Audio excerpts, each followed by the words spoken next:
Our next roundtable is going to be a discussion with graduates from K programs in terms of lessons that they've learned and advice that they have for current K graduates. We have Dr. Ian Pitha in our glaucoma division, Dr. Alan Agrari, who's in our cornea division, and some folks who are further along in their careers, Dr. Amir Kashani in our retina division, and Dr. Pradeep Ramalu, division chief of our glaucoma division. Welcome, thanks so much for joining. I'd love to start off by just maybe having all of you talk about the research that you were doing when you were on your K and how that's kind of evolved over the course of your career and what you're working on now. Maybe we can start with, is Dr. Pitha or Alan Agrari on? No, I can start. I was just, I didn't want to go first if someone else was going to chime in. But yeah, I'm Ian Pitha. I'm a glaucoma specialist, and coming into my K, I had prior training in pharmacology and toxicology and kind of molecular cell biology, and I was interested in drug development. So my K project centered on drug delivery in glaucoma treatment and figuring out ways to provide sustained delivery of glaucoma medications, which a lot of people would say is a major clinical unmet need in glaucoma treatment. So my K training included two fantastic mentors, Harry Quigley, from whom I've learned so many things, but he was teaching me about the cell biology and pathogenesis of glaucoma because I was new to basic science research in glaucoma. And I also learned a lot about animal models from him. And my other K mentor was Justin Haynes, who's a chemical engineer with extensive experience in sustained delivery of medications and delivering drugs to the eye and other organs of the body. So is that what you were looking for? Is there anything more that you wanted from that? No, that's perfect. Perfect. Hi, I'm Alan Agrari. I'm in our cornea division, and I think Ian and I started our K probably around the same time, I think 2014.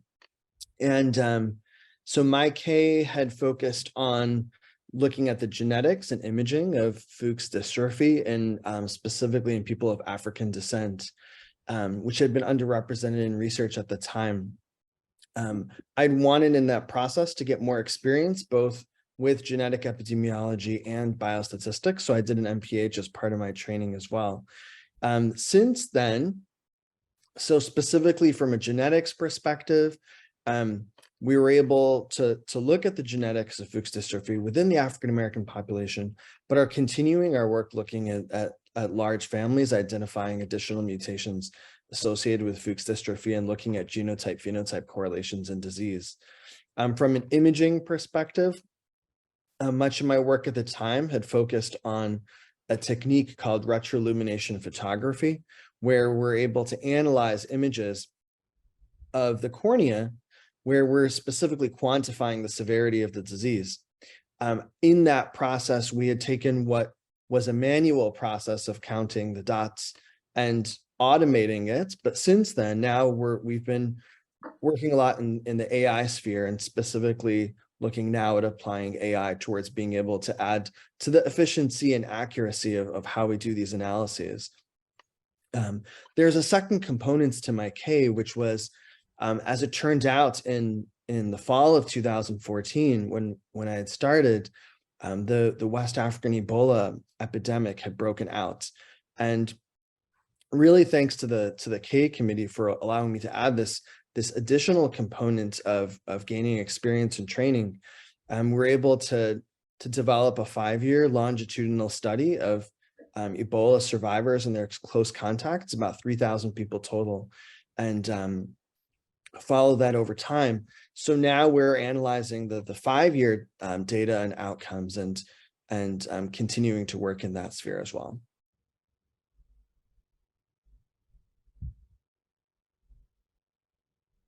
Maybe Pradeep or Amir, you guys can talk about the work that you had done during your K and how that's evolved over the years. Yeah, thanks, Cindy. I think I'd like to say that I did what Akard was talking about, focalizing pretty well. That I've always kind of stayed on the same topic and not deviated all that far. My K was mainly looking at when and how people are disabled from having limited vision, and also kind of understanding how the environment or the task that they're being asked to do relates to that as well. The K award was primarily on reading, although I did in that process get additional awards to look at mobility. And then when it came time to write my R01, actually that mobility work had really taken off. And so we had kind of developed a lot of ways to evaluate real world mobility.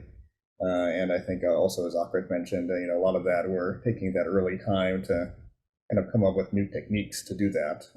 GPS trackers, waist and wrist worn accelerometers and trackers. And so we ended up using that to look at falls and risk factors for falls in patients with glaucoma. Now, and then that study also had an innovative element of going into people's homes and looking at the home environment.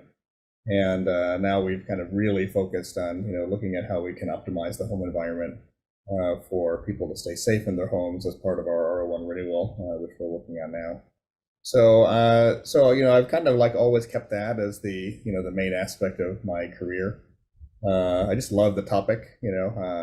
It's just really interesting to me to see how people are affected by their disease, and to think about ways that we can make that better. Besides the canonical way of doing that, which is preserve or improve their vision. To think about kind of how we can get into their lives and really make their lives better in ways that just not are the traditional ways that we do so as ophthalmologists. And it's been a great joy. I mean, I think like one thing has led to the other, I won't say that I haven't reached out and published in other areas, but I've always been pretty mindful about keeping that main track of my career as the main track of my career.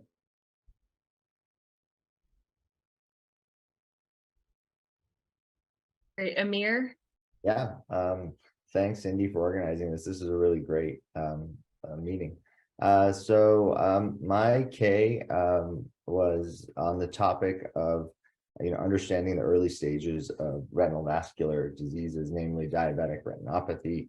When I was a resident and fellow, I just felt really frustrated and frankly kind of stupid just looking at microaneurysms and having that define the early stages of diabetic retinopathy with a single microaneurysm on a relatively quick dilated exam. So it was very apparent to me, as probably was to many people, that there's a lot going on in a non-mild NPDRI. And even before that, it was just frustrating that we couldn't measure it, we couldn't see it. We called this disease ischemic, but we really couldn't measure ischemia in any meaningful sense until you saw sclerotic vessels. And so my K was focused on using a very novel imaging modality at that point, which was hyperspectral imaging, to look at changes in oxygen saturation within retinal capillaries and arterioles in the retina, and also to develop animal models that would mimic vascular complications of diseases like diabetes and vein occlusions, and kind of translate those models into humans. And we spent a lot of time working, as a result of that, I spent a lot of time working engineers, and I actually spent a year with Mark Mayan, who's one of my advisors, just working on device development and trying to apply this hyperspectral imaging to the animal models. And we developed a human version of it and started imaging humans. And I did that during my fellowship before I started applying for the K and stuff. So all that kind of was fine, but a lot of what I did during my K actually was changed significantly by the advent of OCT angiography, even before it was FDA approved. And so that really was a major change in how I was approaching what I was trying to do, looking at early microvascular changes in diabetes. And of course, a lot of that is history. So when I came to write my R, it was almost exclusively OCTA based, with a relatively small component in almost no component in hyperspectral imaging. So, but since then we've made lots of impact and discoveries about early vascular changes before even clinically relevant diabetic retinopathy is notable. So very fun journey. Yeah, it sounds like kind of small pivots and small changes are probably inevitable as, you figure out avenues of research that are interesting or what's, technologically feasible at any given point. And what's your advice on how to make these small pivots in your career development? Like, how did you support these new projects financially? As we heard from Agrid and all of the other folks, you really need preliminary data for kind of R01 type research. So how did you support yourself financially during these pivots, and how did you decide like what to focus on? Yeah, I can start with that if that's okay.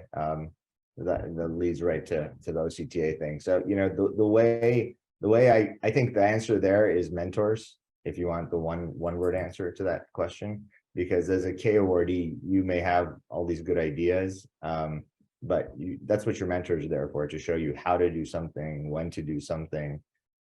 And help tweak that. And so I was beating my head against the wall working on this hyperspectral device. And we had a company who had helped us build a couple of prototypes. And it just was not, it was going, but it didn't have the resolution that I needed to look at capillary level changes. And I remember one day I just got a call out of the blue from one of my mentors, who was also the department chair at the time, Rohit Varma. And I was at the most inconvenient possible time. I was driving, doing something, a kid was screaming in the back of the car, but I always pick up the phone when the chair calls, or any one of my mentors. And so and he just, it was just like, I still remember it. He was like, there's this machine sitting in the clinic, and we think it's really important that you take a look at it and try to work with it. And that happened to be one of 2 prototype OCTA devices in the country at the time. And my response to him was, I really don't have bandwidth. I don't want to do a bad job. I know there's other people doing this. And he was like, and he basically just said, I think it's worth your time. Just think about it. And the only reason I did it was because I just trusted my mentors. I said, if he thinks it's worth it to call me on a Saturday morning or whatever it was to tell me this, it's probably worth my time to give it a shot. And that moment changed the whole direction of my K and my R. Great, thanks so much for sharing that.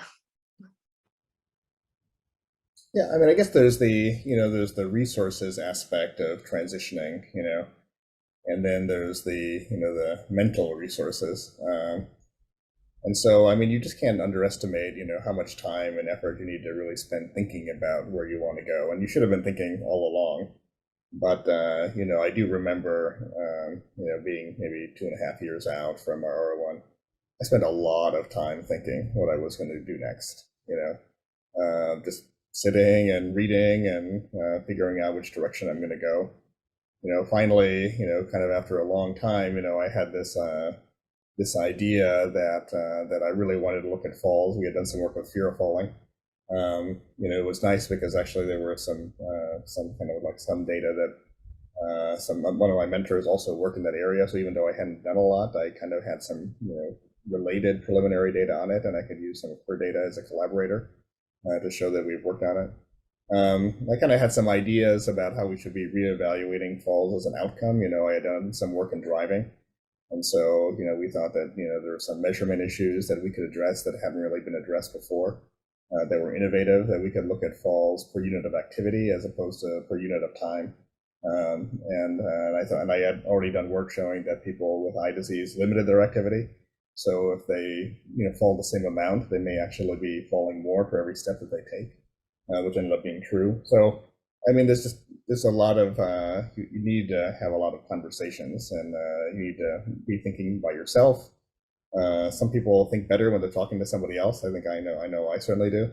So I think, having conversations is helpful as well, because sometimes it's that talking that brings out ideas a lot faster than if you're just sitting in a room by yourself and pondering something. So, and then I think, you have to figure out what do you need to really get there. And so then I think it comes to your department chair and your mentors to really provide whatever you need in terms of, resources, data, machinery, like Amir was talking about, to really be able to make that jump in that lead. Great. And And I'll just ask one more question before we move on to our next session. And this question is probably more for Ian and Alan, since you guys have completed the K more recently. What is something that you wish you had known as you were on your K now that you've recently finished and thinking about the next steps? Yeah, sure. So if I could just add something to the small pivots as well. I mean, I think it's always, we talk about pivots, but I mean, you should always pivot towards some sort of support. So I think Dr. Romelu and Amir both when they've pivoted, it's been towards, something that is most likely going to be supported and exciting not only to them, but their colleagues and the people in their department. So I think that's one thing that can guide those small pivots as well. What do I wish I had known? I think in terms of looking back, what do I wish I had kind of included in my K that I didn't? I think spending time to learn about kind of logistics of starting a lab and maybe hiring people earlier. As a clinician scientist, I love being in lab, but when I'm in clinic, I'm not getting work done in lab. And if you hire well and you can kind of delegate tasks well, you can get a lot done when you're kind of in clinic and not able to do that if you're able to do that. So I think kind of not neglecting that side of your training as you get your K awards. And for me, I do wish I had done some additional studies, kind of maybe as Alan did in biostats. I think, I didn't have any direct applications of that towards my K. The didactics that I did was mostly in kind of the chemical engineering and biomedical engineering fields. But now, I do wish I had more of a foundation and more of a statistical education that I had time for during my K that I don't necessarily have as much time for now. So those are two things, yeah, of the many. Cindy, if I could just interject for a moment, and it's great that you're the first Marcia and Jonathan Javid Rising Professor of Ophthalmology, so thank you for being that. Following up on pivots is probably the most important thing that people can do. If I hadn't paid attention to Al Sommer when he said, go see my old CDC buddy in the basement of Medicare and see if what he's doing is relevant to what you're interested in, my career would have been very, very different. And I've had, a number of pivots in my career, each of which have led to, very different outcomes than could have been predicted in the moment. And, when your mentor speaks quietly, it's important to listen loudly. Thanks, Jonathan. And thank you so much for your and Marcia's support. And I'll I had one thing to that. I think it goes unsaid. Oh, sorry, Alan, but I think as a K awardee or a younger person, you don't realize how hard it is to mentor people, and you're just focused on how hard it is to have the job that you're having. So when people are trying to mentor you, like I think what Jonathan just said really matters. Just listen carefully, because oftentimes they're giving you the answers you need. It's just not in the form you want, and you just that's you got to walk through the door there. I wanted to congratulate Dr. Pitha on getting a almost surely fundable score on his R01 application as well. So thanks.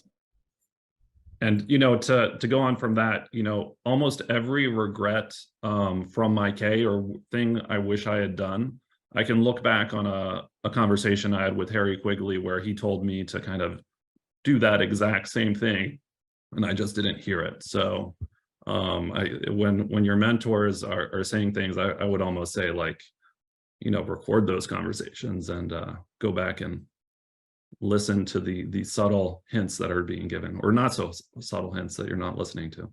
Well, you can't say that it wasn't loud enough because everything I say is loud Yes. enough. Yeah. Alan, but- we keep interrupting you. What were you gonna say?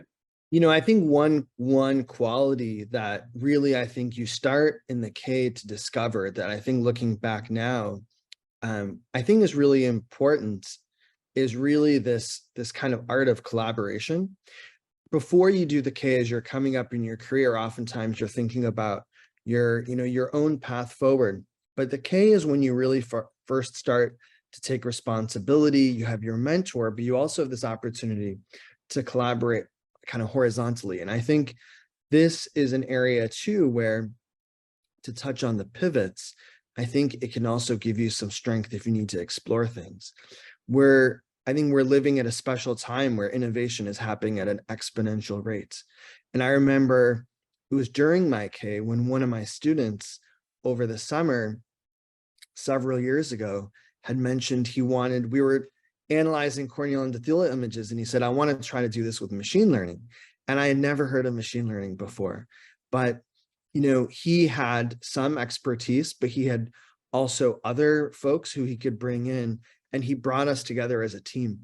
And if I hadn't listened to him, he was an undergraduate at the time, we would have also had a very different trajectory in our work with AI. So but I think in order to be able to take that pivot and to be able to explore that, it really took collaboration, because we need to draw on additional strengths. And, I think right now it's like we're seeing, and similarly, I think also, I had a significant pivot, I guess you could say, or an additional component in my K with the Ebola work, but that too was also collaborating with the NIH. Early on, we were thinking, how are we going to fund this?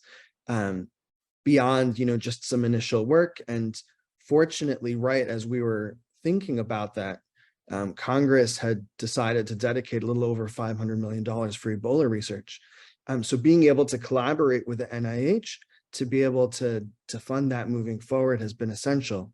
I could have tried to do something myself, and we had initially thought to do that, but then being able to collaborate just gives you that support. So I think that's one thing too, like looking back, don't be afraid to reach out and to build teams and to work with others too.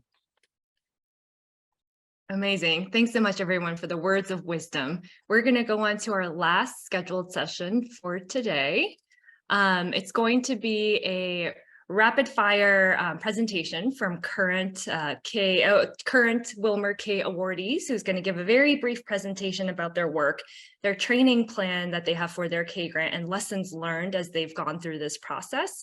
And we'll start with my esteemed co-moderator, Dr. Johnson, and then myself, Dr. Mira Sachdeva, who's my colleague in the retina division, Dr. Jithan Yohannan in the glaucoma division, Dr. Jefferson Doyle in pediatrics, and lastly, Dr. Nakul Shekhawat in cornea. Great. Well, thanks very much. I'll make this quick because I'm more interested in what other people have to say. But my KO8 is entitled Human Stem Cell Derived Retinal Ganglion Cell Transplantation for Optic Nerve Regeneration. As a glaucoma specialist, it's something that hits home because when I'm in the clinic, I have no way of improving people's vision. And so I've spent a lot of time thinking deeply about what actually needs to be done on a cellular and molecular level to replace retinal ganglion cells that have been lost to glaucoma and other optic neuropathies, to get them to survive long-term, to integrate into the retina, grow axons to subcortical targets in the brain, and actually restore vision. So I have a translational neuroscience laboratory where we grow stem cell derived retinal ganglion cells. We genetically engineer them with interesting reporters or to have biological properties that help us answer questions about their survival and integration after transplantation. One of the things we've discovered over the last couple of years is that the internal limiting membrane acts as a barrier to the engraftment of transplanted retinal ganglion cells into the retina. And by disrupting that barrier, we can actually get structural engraftment wherein transplanted retinal ganglion cells will extend dendrites that laminate within the inner plexiform layer of the retina, as shown here in this three-dimensional rendering, which is important because that's exactly where you want the dendrites to be if you expect them to form new synapses with afferent, bipolar, and amacrine cells in such a way that will allow them to receive visual input from the photoreceptor bipolar cell pathway. And then, of course, we still need them to grow lengthy axons through the optic nerve and into the brain. So I think the more important part of this is a discussion of some of our realizations as K awardees that may be useful for the committees that are helping to mentor awardees through the process, and also any potential K applicants that are looking to pursue the path of a clinician scientist. We discussed this a little bit beforehand, and we all had a lot of very overlapping observations. But mine is going to be that the K Award training period is not just about learning to do great science. You know, I thought, and when I wrote my training plan, it was very much about gaining knowledge and skills in neuroscience that will allow me to conduct experiments and think of new hypotheses and write grants that develop a research program. But the path to independence as a PI of a lab requires a lot of skills that I think are not typically taught in a formal way. And some of those have been touched on in the discussions of running K-12 programs. And so I think one really important outcome of this meeting today has been hearing some of the programs that exist at other universities. Like Dr. Weinreb was mentioning, a career development and training program where some of these skills that I've listed on the slide here are formally taught. Things like how Dr. O mentioned this as well, hiring and finding the best personnel to work in your lab, sometimes needing to fire people if it's not working to build the lab culture that you want. Staff management, how to assign projects or experiments to people in a way that leverages their skills and promotes efficiency and minimizes overlap. Managing a budget, not just writing the budget, but actually making sure that things are being spent in the correct way and at an appropriate rate. And finally, just being a good mentor to people in your lab. You know, I, like many people on the call, have had tremendous mentors at every single step of my career. And I think naively, I used to think that if I can just replicate and do the things that I perceived mentors were doing for me, then that will make me a good mentor. And I think it actually takes much more than that. It takes a lot of dedicated, introspective thought about how to be a good mentor. It takes reading and, you know, sometimes even like coursework, like Jim was mentioning, on how to be a good mentor. So there's a lot of, I would say, soft skills that are not necessarily related to the science you want to do, that I think require dedicated commitment to gaining, and that should be done as part of the K Award training program. All right, I think our next speaker is going to be Cindy Kai. Great advice, Tom. I'm going to talk briefly about my project, which is very different from what Tom is working on. So social determinants of health, as you know, are the conditions that shape people's lives, and they contain domains like economic stability, education access, neighborhood environment, social context, and healthcare access. And so the purpose of my K project is to understand how social determinants of health impact diabetic retinopathy care, specifically identifying the adverse determinants that prevent patients with diabetes from following up on eye care, and using characteristics of where patients live, or these neighborhood level social determinants, to predict which patients are at highest risk for having lapses in care. Because ultimately I want to build evidence-based interventions to address these adverse determinants to improve diabetic eye care utilization and vision outcomes for our vulnerable populations. So my training plan included individual and group mentoring meetings with a mentoring team, which consists of Dr. Ziegler, who's a biostatistician, Dr. Cruz, a nephrologist and health disparities researcher, and Drs. Najee and Karatzi, who are informatician. And I also included formal coursework to complete a Master's of Applied Health Sciences Informatics, as well as additional coursework in biostats and epidemiology in the School of Public Health. And I'd say in terms of lessons learned for me, the biggest thing that I had to learn was how to transition from a clinician in training who also did research into a clinician scientist. And one of the big things was figuring out what a 5-year project looks like. Because I think prior to the K, I'd only really thought about 1-year projects, and 5 years is a very long time. It's longer than the entirety of ophthalmology training.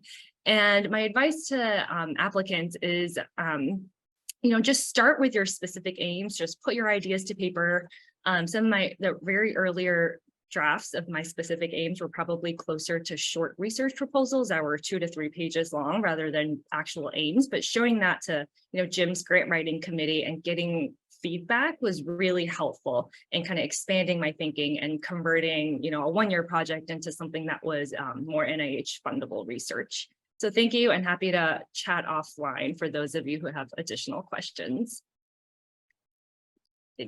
Next, we have Dr. Sachdeva.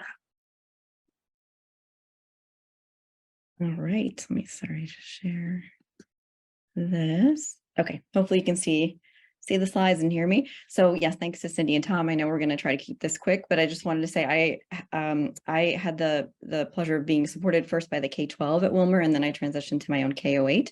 And I also am the beneficiary of one of the rising professorships that we heard about already. So and my project really has been, or my interest in general has really been trying to understand the molecular mechanisms underlying what's called early diabetic retinal neurodegeneration. So just, very quickly, of course, we all know that diabetic retinopathy affects the microvasculature in the retina, but now it's really well appreciated that there are structural and functional changes in the retina as well, some of which occur very early on.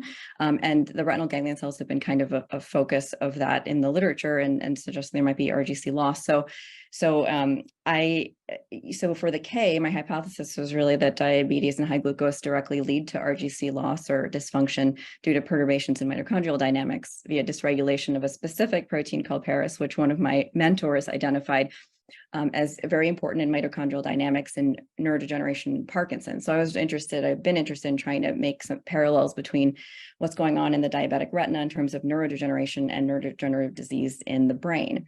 And then I was very heartened to hear about some of the pivots that everyone's gone through, because this is what my K was, and still the overarching question is I'm trying to identify these molecular mechanisms of RGC dysfunction and diabetes, because it's really unclear, but I have had several pivots already during the K process, as some of the hypotheses have been different than what I was expecting, and some of the results of the models have been different. So I think that's definitely been a skill to kind of develop, and that's really important. And then some of the systems I've been using to study this are listed below, and then I'll just keep on the rapid fire here. So in order to address these questions, many have already mentioned the importance and the value of having a team of mentors. So I did assemble a team of mentors from different departments within Hopkins, as well as different divisions within Wilmer. And all of these individuals are or were really great mentors in general. They've had great track records of mentoring junior faculty, and their expertise, as kind of listed here, really complement one another and are different, but I could sort of synergize them and synthesize them to ask the questions I've been interested in looking at. And then the majority of my educational plan is really focused on and continues to focus on hands-on training, because my bench experience, my graduate school training was in diabetes, but I studied the pancreatic beta cell and gene regulation and chromatin and ER stress, but I really had very little, if any, background studying the retina at the bench, and certainly no experience studying retinal ganglion cells and some of these metabolic things I'm interested in looking at. So yeah, a lot of my K education has been learning techniques, learning strategies, learning about those kinds of approaches and neuroscience, and then to a lesser extent, some formal coursework and career development. And then, everything that everyone's mentioned, and I guess, what Tom was mentioning recently about how being a clinician scientist is really more than just being the clinician part and the scientist part, are, I think, really important. But just in the interest of not overlapping too much, I was going to highlight one thing that I guess I didn't think about that much before I started, and that is, of course, one has to build a team, but who who you hire as part of that team is really important. So I think Ian mentioned that in the beginning, and I certainly was doing all the lab work myself initially, and even up until recently, I've been doing a lot of the lab work myself, and that's fun and for me important because I have to learn these new techniques. But you really can't do it all forever, so you have to build a good team. And there are a variety of types of people you can have to join your team, of course. So technicians, for example, who've just finished maybe undergraduate, they're really motivated, excited, but require a lot of supervision and training. That's what have really been my lab composition up until recently. But then of course the downside is that they do move on to bigger and better things. And, so I've had to go through several personnel turnover situations. We have to retrain people. So then, on the other hand, you could go the other way and go for more experienced staff scientists, kind of who have more of a skill set, don't need as much supervision, but, may not be as motivated sometimes, maybe, but hopefully they are if you're lucky. And of course, the cost consideration. So personally, I've tried to sort of transition to hire people or team members that can be a little more independent, because that's more important for me. But I think ideally have a kind of mix of all these things. So I will stop there. Okay, great. Next up is Jiten Yohannan. Thanks, Tom and Cindy, for organizing, and for everyone for joining on a Saturday morning and staying late. So I'm in the glaucoma division, and I have a K23 award. I'm just starting my third year. And my K actually focuses on developing methods to reduce the time necessary to detect glaucoma worsening. And this kind of stemmed from some research I did in residency, looking at the reliability of visual field testing and how many visual field tests it takes, surprisingly, to determine whether a patient is getting worse or not worse with their glaucoma. And so our goal, the final goal, was to reduce the number of tests and the time necessary to detect glaucoma worsening. And we aim to achieve this via two aims. One was by developing machine learning methods that correct visual field and OCT tests for errors. And we've developed some models that essentially can do this. And we've shown that they can reduce the time it takes to detect worsening. And then the other aim was to develop deep learning models that can take early visual field, OCT, and clinical parameters and output the risk of rapid worsening in the future. And we've also done this and published some work looking at the performance of these deep learning methods to identify high-risk eyes. So, I could not have gotten here without a fantastic mentoring team. And in terms of my mentors, Pradeep Ramalu is my primary mentor. And as you all know, he is the head of the glaucoma division. And in my training plan, his expertise really focused on VF OCT interpretation, as well as the statistical analysis of the data. Michael Boland, who's at Mass Eye and Ear, was also one of my mentors. He has an expertise in data science and was really instrumental in getting the data out and helping us organize the data. And then Greg Hager, who is in the School of Engineering, is a professor of computer science, and he really advises on the deep learning and machine learning side. In terms of meetings with my mentoring team, so this also needs to be outlined in the training plan, I generally meet with my primary mentor, Pradeep, at least once a week, and with my co-mentors at least once a month. And if there's a question or a project or an experiment where we're having trouble, we can increase the frequency of those meetings. In terms of coursework, I have an MPH in epidemiology and biostatistics, so have some statistics experience. And so, the coursework for the K23 are really focused on expanding that statistical knowledge with a particular emphasis on Bayesian statistics, as well as gaining expertise in data science and machine learning and deep learning. And as our group and myself have thought about aims for an R01, some of the coursework has shifted a bit to cover newer deep learning methods, such as transformers, that really weren't as popular when I was first writing my case. So I think it is important, as other people have mentioned, to even pivot your training plan to get expertise in the area that you will be focusing on in your K award. And one of the other things I want to mention is that, you know, as busy clinician scientists, often it's difficult to find time for traditional, you know, twice a week courses, just because, you know, you may be in clinic at the time the courses are offered. And so I would really encourage leveraging online coursework, which there is plenty of now, particularly post-COVID, to try to fill some of these courses that you're interested in, but may not have time for physical presence in that course. So in terms of the pearls that I've learned, so as others have mentioned, I think building a good team and becoming a good mentor and manager is critical for success.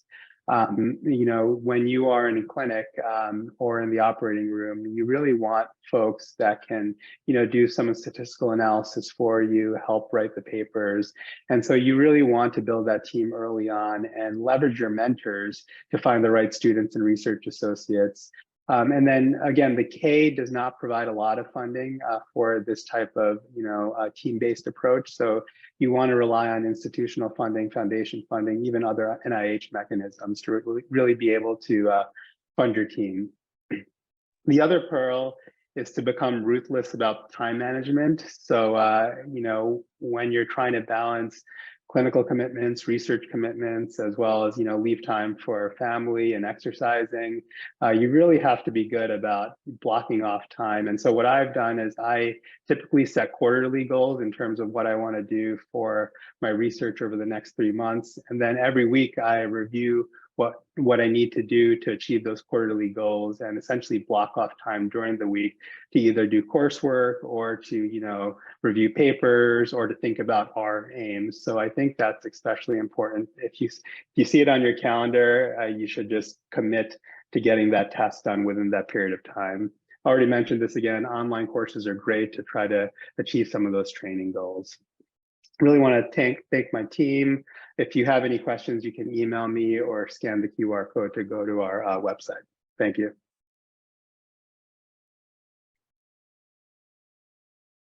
Great. Dr. Jeff Doyle.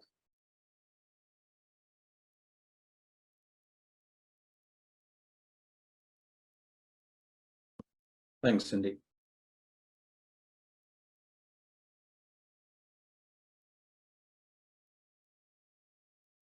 Did I lose everyone? I can hear you, but your screen sharing isn't going through.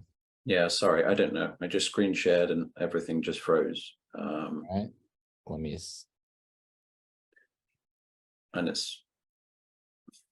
just says it's loading, but it's only 3 slides, so it shouldn't be bad. All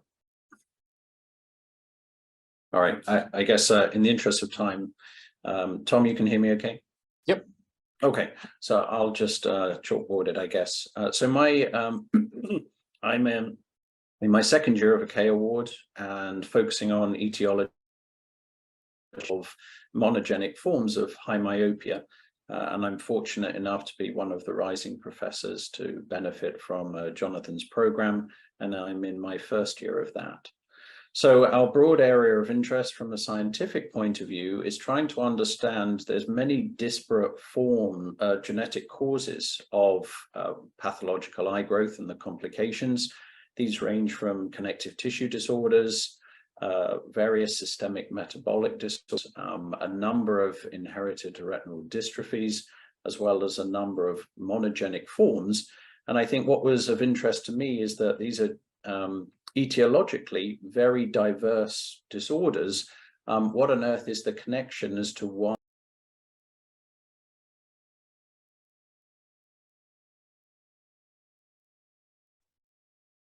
I think we lost Dr. Doyle. Maybe Nicole, do you want to jump in while Jeff is getting back online? Sure, happy to do that. Thanks. All right. So, okay, so I'll try to be quick and blaze through, just like the others. And so I'm on a K23. I was in a K12 my first year, and then I transitioned. But the background rationale for the research we're doing is that corneal ulcers or infectious keratitis or microbial keratitis is a leading cause of blindness worldwide, but it's very difficult to measure, and that can make it difficult to tell whether certain treatments are more effective than certain other treatments. And so there's a dearth of RCTs in this space, and we want to try to make measurement better so that we can improve development and validation of novel treatments. And so the mathematical reasoning is that it's hard to recruit enough ulcer patients for a trial. In addition, the measurements are, for lack of a better word, all over the place, depending on who's doing the measuring. And both of these reduce statistical power, which makes it harder to find statistically significant findings and differences across comparison groups. And so good measurement is very important. You want a good measurement that's objective, precise, reproducible, and clinically relevant when you're looking at a corneal ulcer. And these measurements or biomarkers can help answer several important questions like, is our patient getting better with the current regimen? What is the patient's prognosis? And importantly for RCTs, is drug A better than drug B? The other last schematic I'll show is that there are multiple mechanisms by which people with microbial keratitis lose vision. So there's an infection, there's inflammatory response to infection, and then there are two mechanisms that change the anatomy of the cornea. One is that there's a change in corneal shape, which could be anything from irregular astigmatism to frank perforation. And then the other mechanism is that there's a loss of clarity in the cornea, which is where a scar forms. And so both of these combined, we think, to cause vision loss and blindness. And so we really wanted the anatomic basis for blindness to be the foundation for the aims for the K. And so we're trying to move beyond slit lamp based subjective measurement of corneal ulcers to use more cutting edge approaches, whether it's high resolution photography or Scheimpflug imaging or anterior segment OCT to more objectively quantify corneal lesions in microbial keratitis. And we're doing this with a longitudinal study where we track patients with newly diagnosed microbial keratitis over time, and we combine their clinical data with microbiologic data, as well as serial imaging with the modalities I've just shown. And aim one is looking at the concordance of various mechanisms for measuring thinning to try to figure out what's the best way to measure thinning, because we think that's an important biomarker. Aim two is using Scheimpflug densitometry to track scar changes over time.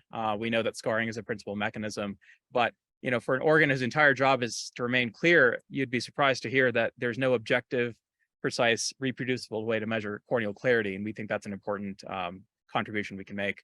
And then finally, to pull it all together, we want to do mathematical modeling to figure out which of these anatomic predictors is most predictive of poor visual outcomes in MK, so that we can use these anatomic changes as surrogate biomarkers in FDA trials for eventual new therapies. So my career development plan, I have several mentors, all of whom are very diverse in their backgrounds. And in the interest of time, I'll just say multiple mentors I've experienced in clinical trials. I have a principal biostatistics mentor, and then one mentor who's really got clinical experience as well as clinical trial experience in microbial keratitis, and then an imaging analysis mentor as well. The formal coursework consists of a master's degree in clinical trials and evidence synthesis, and a lot of interaction with the epidemiology department. And increasingly, I've really enjoyed taking microbiology coursework as well. And more importantly than I think than the formal coursework is the hands-on training. So there's immersion in clinical trial meetings at the Center for Clinical Trials at the School of Public Health, and just frequent interaction with mentors from the ongoing research that we have going on. And here are my lessons learned so far. First is that persistence is key. I did have to revise and resubmit my K, and I think that was actually one of the best things to happen. At the time, it wasn't a very good feeling, but it really taught me just how to keep pushing forward. And my mentor was dogged in his determination to help me push forward as well. And that was a really great learning experience that I hope will serve me well for the future. I think it's really important to keep applying for supplementary funding. I am one of the rising professors, and that really takes a lot of the pressure off. But there was a point in the first year or so where I was applying for one supplementary grant every month or so for the whole year running, and I didn't get all of them, but it really set the tone for what I think might be necessary to keep going with research. Hiring and retaining staff during the pandemic was a big challenge. I went through 2 staff members who either got hired away by more well-funded oncology trials, or they quit working for Hopkins. And so just trying to keep pushing forward and having the grit really to keep trying to find staff who are better suited for your team was an important lesson. And then also just being flexible and refining your research approach over time, because the aims are the same, but I think the exact approach by which we're doing them have evolved over time. I think partnerships are really critical to success. I've been lucky enough to have a lot of collaborators in fields that are adjacent to my own. So that would be imaging or microbiology or genomic science. I think it's really important to vet team members and partners and become a good judge of people's potential to be good team members or partners. And also it's important to seek out informal mentors when you feel that you have more learning to do. My one big thing from the learning plan that I kind of intuitively learned over time was that, and this is just speaking for myself, but practical experience for me is much more effective at cementing my learning than formal coursework or didactics. I'm sure it might be different for other people, but that's something I've learned so far as a K awardee. And then finally, it's important to be flexible yet focused. So what that means is your aims could change. The exact manner in which you evaluate outcomes in microbial keratitis, in my case, might change. But at the same time, instead of chasing a lot of shiny bells and whistles in different directions, I think it's very important to still have focus and still have very specific, achievable goals when it comes to your research output. So that's all I have. Thank you very much.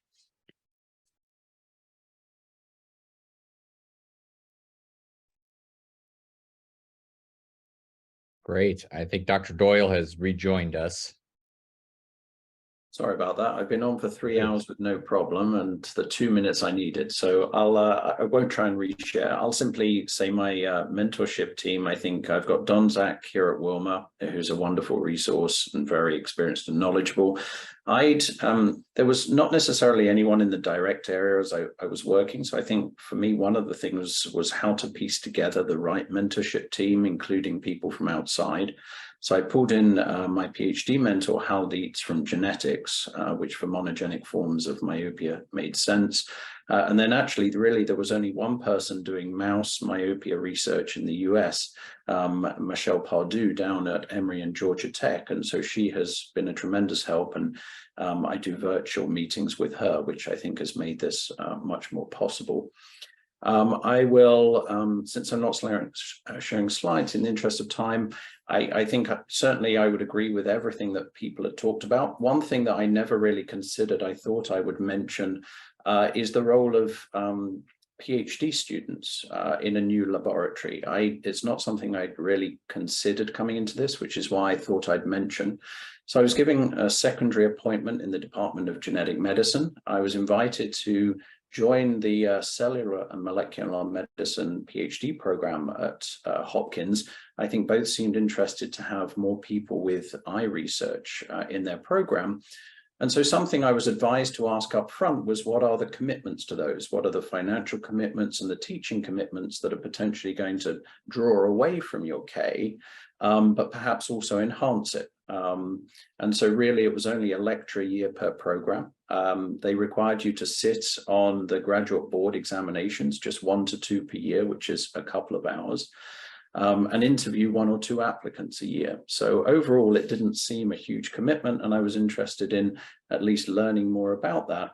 And they said, well, and we just asked you to come and give a brief 5-minute introduction about your work at the start of each academic year. It didn't actually cross my mind that any students would want to come and join a new lab. But surprisingly enough, I've had now 3 or 4 rotation students. One actually joined for her PhD, and an MD PhD student actually switched from MD to the joint program to actually join our lab as well. And so I thought a lot about this as a new person, and can you really support them and mentor them in the way that you need, that's perhaps a bit different to a fellow or a technician. Both have, it turns out, been wonderful additions to the lab, and I would like to think it's been a positive experience from both sides. Thank you, Tom. All right, wonderful. Well, that concludes our program today, and I think we are ending